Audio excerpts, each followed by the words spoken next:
5 instant personal loan. दोस्तों 5 app से instant personal loan कैसे ले सकते हैं, पर्सनल लोन लेने के लिए कौन कौन से डॉक्यूमेंट की जरूरत पड़ती है, 5 ऐप से पर्सनल लोन लेने के लिए एलिजिबिलिटी क्राइटेरिया क्या है, आपको यहाँ से कितने रुपए तक का लोन मिल सकता है, लोन के पैसों को वापस करने के लिए आपको कितने दिनों का समय मिलता है, इसके अलावा लोन पर कितने % का इंटरेस्ट लगता है और लोन पर कौन कौन से चार्जेस लगते हैं, तो ये सारी बातें आज की इस वीडियो में जानेंगे। तो चलिए इस वीडियो को शुरू करते हैं।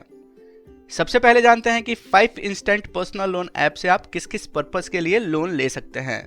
इस ऐप से लिए हुए पर्सनल लोन के पैसों को आप पर्सनल नीड को पूरा करने के लिए यूज कर सकते हैं। जैसे पर्सनल लोन के पैसों को आप शादी खर्च में यूज कर सकते हैं, पढ़ाई खर्च में यूज कर सकते हैं, कहीं घूमने जाते हैं उसमें खर्च कर सकते हैं, या फिर पर्सनल लोन के पैसों को शॉपिंग करने के लिए यूज कर सकते हैं।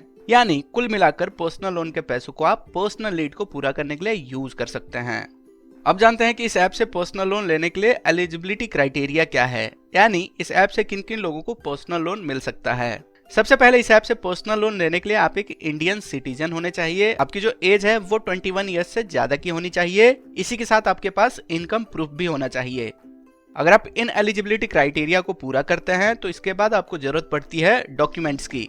तो इस ऐप से पर्सनल लोन लेने के लिए सबसे पहले आईडी प्रूफ की जरूरत पड़ती है, जिसमें आप PAN card, passport, driving licence, voter ID card, इनमें से किसी भी एक डॉक्यूमेंट का डिटेल आप आईडी प्रूफ के लिए दे सकते हैं। दूसरा एड्रेस प्रूफ की जरूरत पड़ती है, जिसमें आप पासपोर्ट, ड्राइविंग लाइसेंस, आधार कार्ड, इनमें से किसी भी एक डॉक्यूमेंट का डिटेल आप एड्रेस प्रूफ के लिए दे सकते हैं। तीसरा, पर्सनल लोन के लिए आपको इनकम प्रूफ देना होता है, जिसमें आप पिछले 3 महीने की सैलरी स्लिप दे सकते हैं या फिर पिछले 3 साल की इनकम टैक्स रिटर्न की कॉपी दे सकते हैं। दोस्तों अगर आपके पास ये सारे डॉक्यूमेंट हैं तो आप 5 इंस्टेंट पर्सनल लोन ऐप से 5 लाख रुपए तक का पर्सनल लोन ले सकते हैं। ये जो मैक्सिमम लोन अमाउंट है ये आपके इनकम के आधार पर तय किया जाता है।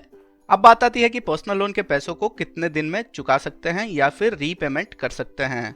तो इस ऐप से जो पर्सनल लोन मिलता है उस पैसों को रीपेमेंट करने के लिए आपको 3 महीने से 24 महीनों तक का समय मिलता है। इसके बीच में आप पर्सनल लोन के पैसों को रीपेमेंट कर सकते हैं। अब जानते हैं कि आप इस ऐप से पर्सनल लोन के लिए कैसे अप्लाई कर सकते हैं। तो दोस्तों इस ऐप से आप ऑनलाइन पर्सनल लोन के लिए अप्लाई कर सकते हैं।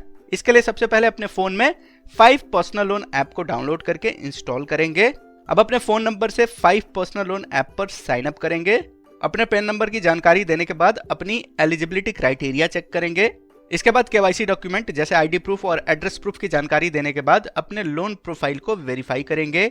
अब आपके सामने लोन अमाउंट और टेन्योर दिख जाएगा कि आपको कितने दिन में पैसों का रीपेमेंट करना है।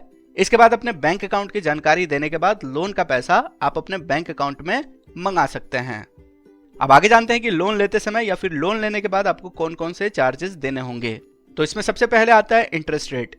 तो 5 पर्सनल लोन ऐप से आप जो पर्सनल लोन लेते हैं उसका इंटरेस्ट रेट शुरू होता है 2% पर मंथ से। ये जो इंटरेस्ट रेट है ये आपके प्रोफाइल के आधार पर तय किया जाता है। प्रोफाइल में आपकी सिबिल स्कोर और इनकम देखी जाती है।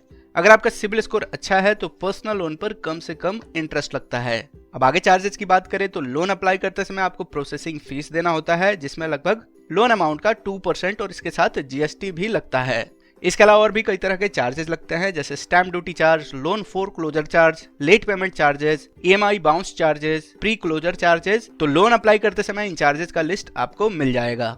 तो दोस्तों उम्मीद करता हूं कि अब आपको पता चल गया होगा कि आप 5 पर्सनल लोन ऐप से पर्सनल लोन कैसे ले सकते हैं, डॉक्यूमेंट कौन कौन से लगते हैं और किन किन लोगों को यहां से पर्सनल लोन मिल सकता है। इस वीडियो को पूरा देखने के लिए बहुत बहुत धन्यवाद।